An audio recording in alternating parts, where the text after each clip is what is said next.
It's time once again for the Maple Grove City Report. I'm Dave Kaiser from Northwest Community Television. Coming up, a look at the most recent council meeting on November 17th and a look at what's happening in town. That's all next on the Maple Grove City Report.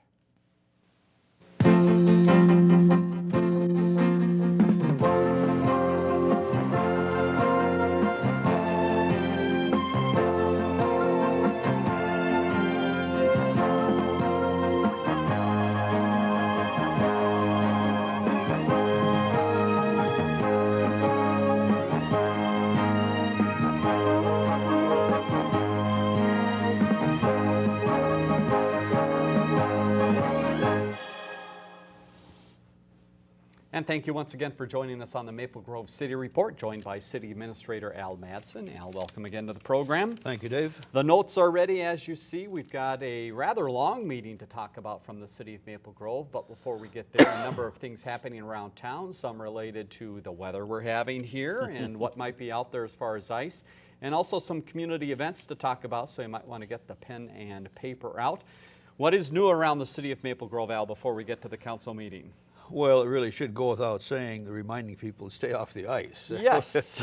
It's amazing, though. You get some folks that quite adventuresome. Now, we haven't had any calls by our fire and police department, but people always have a tendency to try to test the thickness of the ice, and it's just not there yet. So, so please stay off the ice. Okay. Our police and fire explorers are having a pancake breakfast on November 22, which is open to the public from 8 to 10, and that'll be at Dean's, and it's $6 a person. And our police and fire explorers, they do a fantastic job for us, so we're just very, very happy with what they do. Citizens Police Academy, the graduation will be December 16th.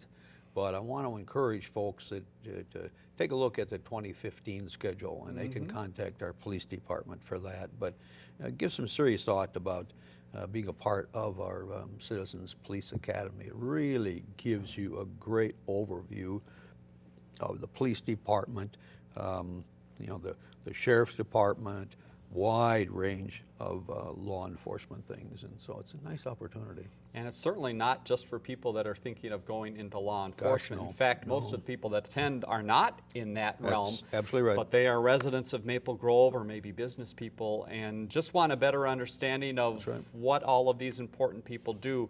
It happens, I believe, as I recall, once a week. Correct. And is there a cost to that? No, we provide, it's a no charge. Wonderful. And yes, once a week. And you're right about most of the folks, they're not going into law enforcement, but they want a better understanding of law enforcement. And so I think we provide a real solid overview. And so it's a good opportunity for folks. So check with our police department for the 2015 schedule and take a look at it. A limited number of people, as I understand, so if you're interested, sign up right away. We'll give you the city's website at the end of the program as well, so you can jot that down to connect with the police department. Care 11 is going to be having their second annual food fight. Randy Shaver will be at Whole Foods to promote, as he says, the #1 team, Team Randy. And it'll be Tuesday, November 25th from 7:30 in the morning until 7 at night. And it's for donations for Second Harvest Heartland. And so people are encouraged to bring non-perishable items to that. And last year, I think Randy was the biggest gatherer, so to speak, very good, of food items. And so he's got his challenge ahead of him by some of the others, Julie and Perk, and some of the others. So it should be a good fun time. The Rainbow site, just to let folks know, and I wish I could say the name of who, but it appears that there is extremely strong interest by a company that would like to take 3/4 of the former Rainbow site. The name has to remain confidential, at least for now, but hopefully by our next show, we'll be able to divulge who it is. But it would be a great addition and to that area. And would that take all of the remaining area? No, it would take just about 3/4 of the remaining of area. just the rainbows. Okay. The rainbow spot Got itself. So Dollar Tree is open, and they took a portion of that center as well. So It won't be long, and that center, when Rainbow left, it certainly left a hole there. Right. But if this company does move forward, and we're quite positive that they will, it'll be a really nice addition Okay. to that area. Very so. good. All right. So Be watching. pique in everybody's late- interest right. a little bit. Early December. Make sure you tune in. Right. Freddy's Yogurt and Steak Burger, which is under construction, and the fountains should open mid-February. They've got most of the outside work done, so now it's essentially doing the interior work. So I think we're probably looking at mid-February Okay. when that'll take place. So some of the major construction equipment and blockages around that area are shrinking a little bit, are so shrinking, a little yes. easier to park. Right, are Okay. shrinking. That's good. But speaking of other construction areas, you've got the Sky, which is still moving forward on their market rate apartment development, which is leasing out very fast. Bottineau Ridge, which is the 50 units of affordable housing, is fully leased out, and they have a waiting list. And so I think John Duffy probably maybe late this winter or early spring is going to be putting together plans for building number 2, which is another 50 units. So, Silver Creek on Main, that one just continues to amaze me. It's just coming out of the ground so fast. And that's a senior development, multi-story senior development. It's almost a city within a city, or even Right. a city. It's just, they got pharmacy in there, they got retail in there, they got fitness in there, they got a whole wide range of medical services in there. So that one is leasing out rapidly, and it's still coming out of the ground. So. With those developments happening, I had the chance to drive through Maple Grove the other night, and as I was driving up Hemlock towards Elm Creek Boulevard off of the freeway, just seeing the lights there at the Sky and some of those, it's a whole different landscape now. my You drive gosh. up there and you go, now wait a minute, that used to be big mounds of gravel. Now there's all these lights of rooms. I know, it's amazing, isn't it? Yeah. So a little transformation is happening in that area. It is, and the mountains of Maple Grove, certainly starting to level. So, but you're right, it is quite a transformation. Yes. And you know as well as I do, the history of you, the history of me, that we know what it was like before all Just of this a little bit happened. different. And so it is quite amazing. The farmers market, we will be having our second November farmers market, Thursday, November 20. And the farmers market that we had 2 weeks ago was very well attended. It's inside the community center. Right. We have about 26 to 28 vendors in there. And the farmers market 2 weeks ago inside was just very, very busy. Just example of some of the vendors that are in there. We've got natural wild rice, we've maple syrup, artesian breads, cookies, crepes. We've got natural soap, lotions, there's honey, there's dried herbs, breads, cookies, fresh made mixes, cheese, summer sausage, chicken, granolas, frozen pork and beef, again, honey. The list goes on and on. So there's quite a lengthy list of products that are in there, and so and obviously people like it because it's inside the community center, and you get out of this cold. And Pick the right timing to go inside, Oh, and the for other goodness sakes, benefit yes. I know is they have music there on a regular Yes. basis, so it's a fun and festive way even to shop. It is, truly is. We try to provide a nice comfort to the shopping experience for the people. So Right. yeah, it's very, very successful. So I think we're still all amazed as to the tremendous success that our farmers market has had. It's a lot of fun too. A couple other things. Our Historical Society will be holding their meeting Thursday, November 20. They meet once a month, and we have shifted all of the historical items that the organization has accumulated over the years from the government center, where we've had everything stored there, Right. over to the museum, which is where the older part of our former public works operation. And so we've got hundreds and hundreds of items that are stored out in the mechanics bays area that need to be cataloged and eventually put into storage.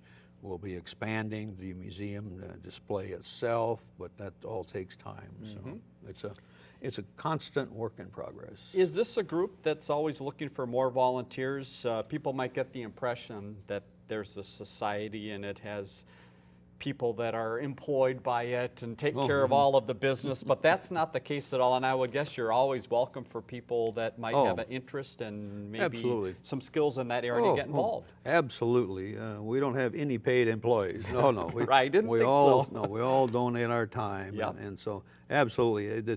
And I've mentioned before that people think, well, now Maple Grove, gosh, historical? I mean, it's not that old. It really is. There's things that go back, into the 1850s, and over years, the families that were some of the original families in the Maple Grove area have been donating some very, very wonderful historical items to the organization, and so we encourage everybody just to come by, and it's a 7 o'clock meeting, and I think they'd be quite surprised to see the museum itself. Right.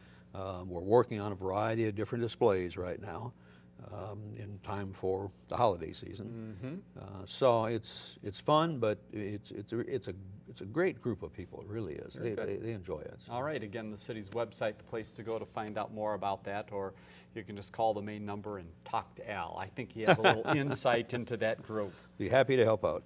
Let's see. We have issued 259 single-family building permits as compared to 222 this time last year.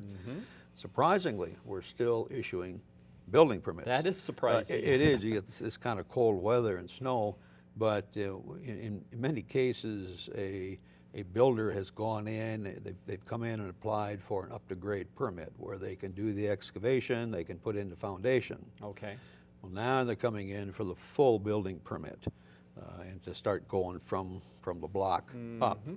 But I admire those guys that can be outside building homes or even businesses when the weather in Minnesota can be turned so worse, and they're out there just nailing away. So a couple of other things. Had the opportunity to spend some time with about a dozen students from the Hamlin University School of Business, graduate students in the field of economic development. And so they came out, myself and Dick Edwards, my community development director, spent time with them talking about the history of Maple Grove, the development that's taken place, and then we took them on a tour, and so they're able to see what's happened. And so I always say that it's been wonderful to be a part of the development because we've essentially had a clean slate to work from.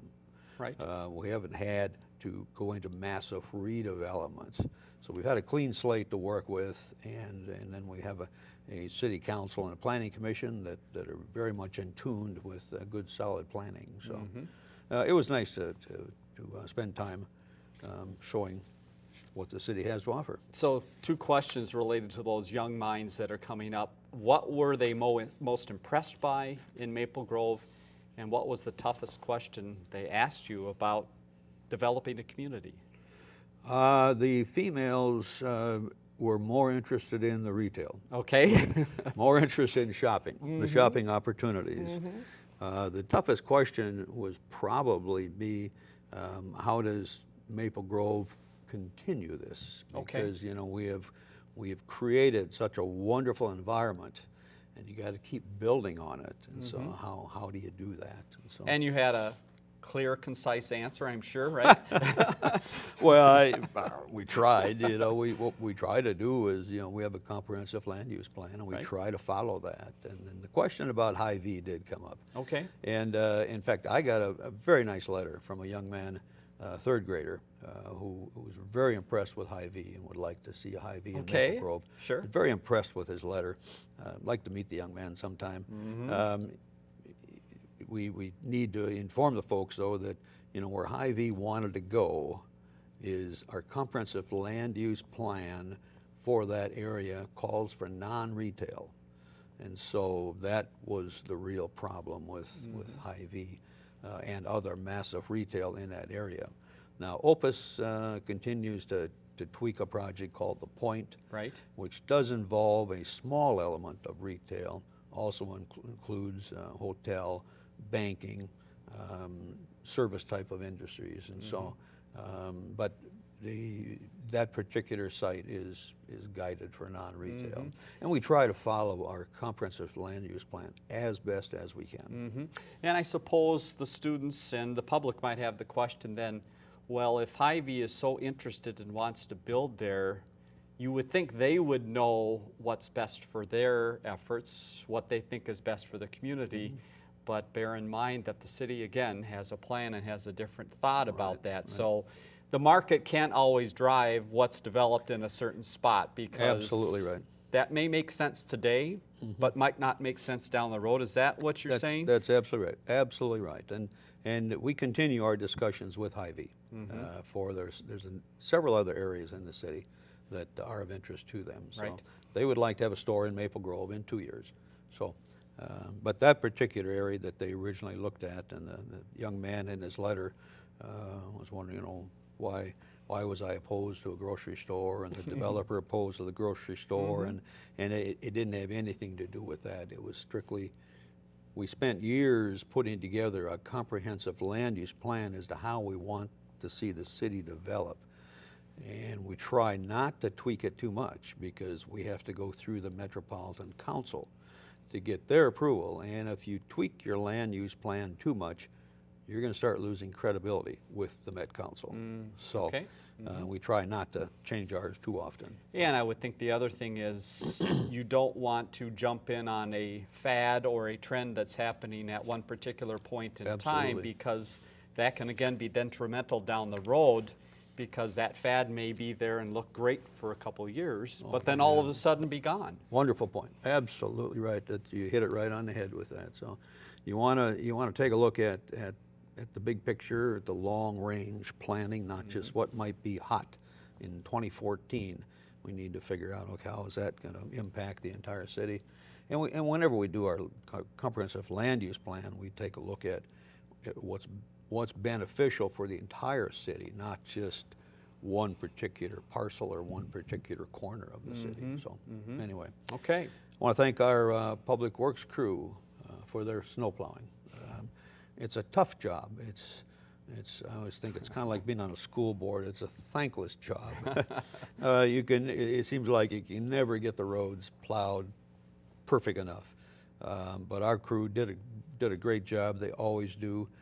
This was a little tough, this last one, because we had the snow, and then the snow stopped, and we've been out with our plows, but then it rained and it froze. Well, then it snowed again on top of that, and that just makes a total mess. You put down some salt, excuse me, you put down salt, you put down brine, which is a liquid chemical, but the temperatures were cold. And that stuff really doesn't start to work until the temperatures start to warm up a little bit. So, but our crew did a wonderful job, and so we'll get calls now and then from someone that maybe we didn't do as good a job on their street as we should have, or maybe going into a cul-de-sac we maybe didn't do that good of a job of coming around. So, but overall, our Public Works crew and our Park and Recreation crew did a wonderful job. Hats off to them. The Hats season off. started early. Yeah, did it ever, yes. So I think that's about it. The recent city council meeting was an hour and a half long, which is a little different for us. Yes. But we had several discussion items, but we also welcomed and congratulated Officer Tanya Petz, who is been promoted from officer to sergeant. She's been with us for, I think, about 10 years. She's held a variety of different positions, and so she's been promoted to sergeant, and so we congratulated her for that. We had a public hearing for a liquor license for a business called Daily Dose. It's a small cafeteria, coffee shop out by the hospital at the Grove, and that was to consider a wine and a 3-2 license. And the council heard from the business owner, reminded the business owner that we take issuing these licenses very seriously, and then did grant the liquor license to Daily Dose. Then we got into liquor license violations. The other side of the story. The other side of the story, and we've had 4 violations this last time around, and the first one we dealt with was Chipotle Mexican Grill. This is their first one within a 3-year period of time. And the representatives were there from the business. The council again stressed the importance of looking at the license. And I get so frustrated because the Minnesota driver's license, if you're under 21, how can you not see it? It says right on it, under 21, right by the picture. And so, and then a lot of businesses now are going to scanners, which will make life a lot easier. Right. We're hoping that the violators will be less and less. But anyway, so they explained, they explained what happened. They've stated, what they're putting into place so it does not happen again. So the council heard that. Then we'll be issuing a 2-day suspension of their sale of liquor, effective December 2 and 3. And then issue a $2,000 fine to them. Now, all 4 of these will be coming back to the December 1st council meeting for official. Okay. This past council Monday night, it was to direct the city attorney to draft the findings of fact. And then on December 1st, it's official. And then December 2 and 3 is where each of the businesses will not be able to sell liquor. The next one was Frankie's Chicago-style pizza. Again, the owners were there and managers were there explaining what happened, and the council did the same, 2-day suspension, $2,000 fine. The one following that was Cambria Suites, and all 4 of these, it's their first violation within a 3-year period of time. Okay. And our code, if you have one violation, whether it's 1 year, 2 years, 3 years, it's an automatic 2-day suspension. Right. And so they heard input again from Cambria Suites. Rusty Taco was another one that had a violation.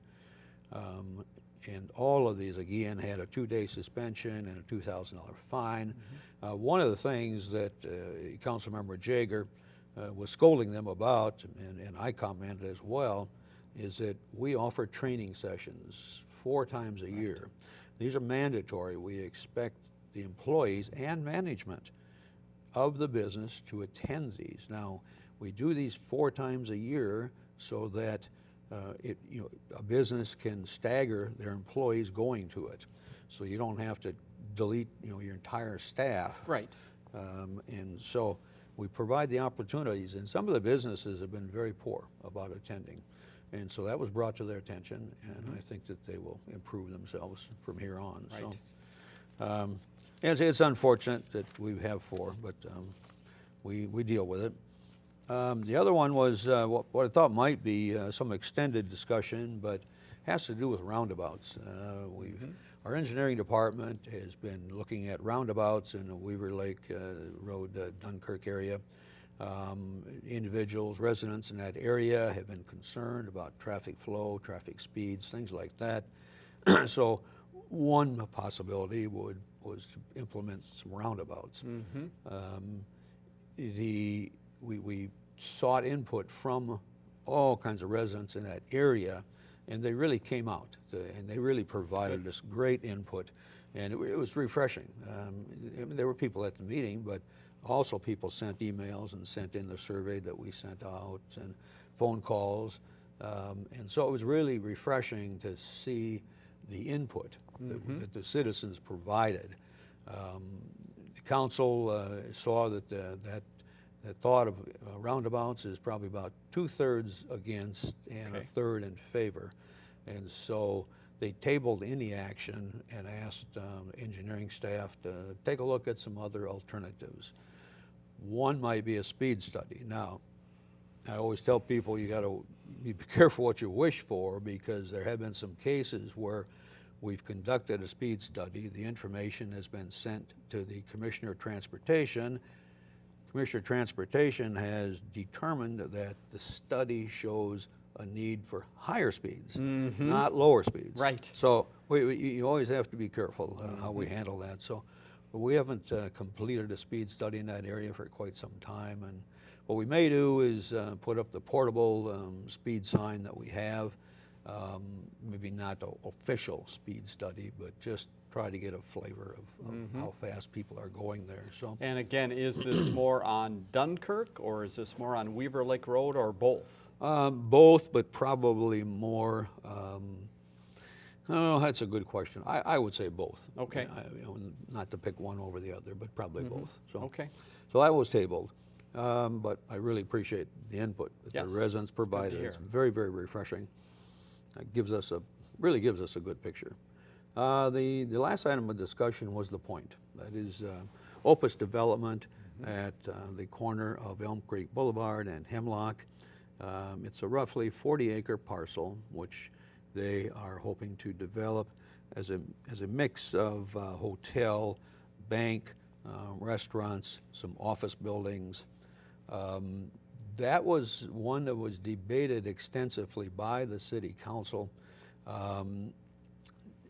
It does impact, the parcel is guided for non-retail. And when retail was developed on the other side of Elm Creek Boulevard and the other corners, Right. that was guided for retail. And so when we were doing our comprehensive land use plan, we essentially said that area is guided for retail. We need to have an area for non-retail, more of an office type of area. And staff, we provided information to the developer probably over a year ago that it will involve a comprehensive land use plan change. And that is very, very difficult to do.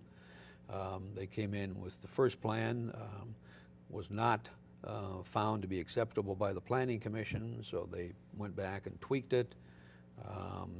Came back with a different plan. The Planning Commission did approve that one with some reluctance.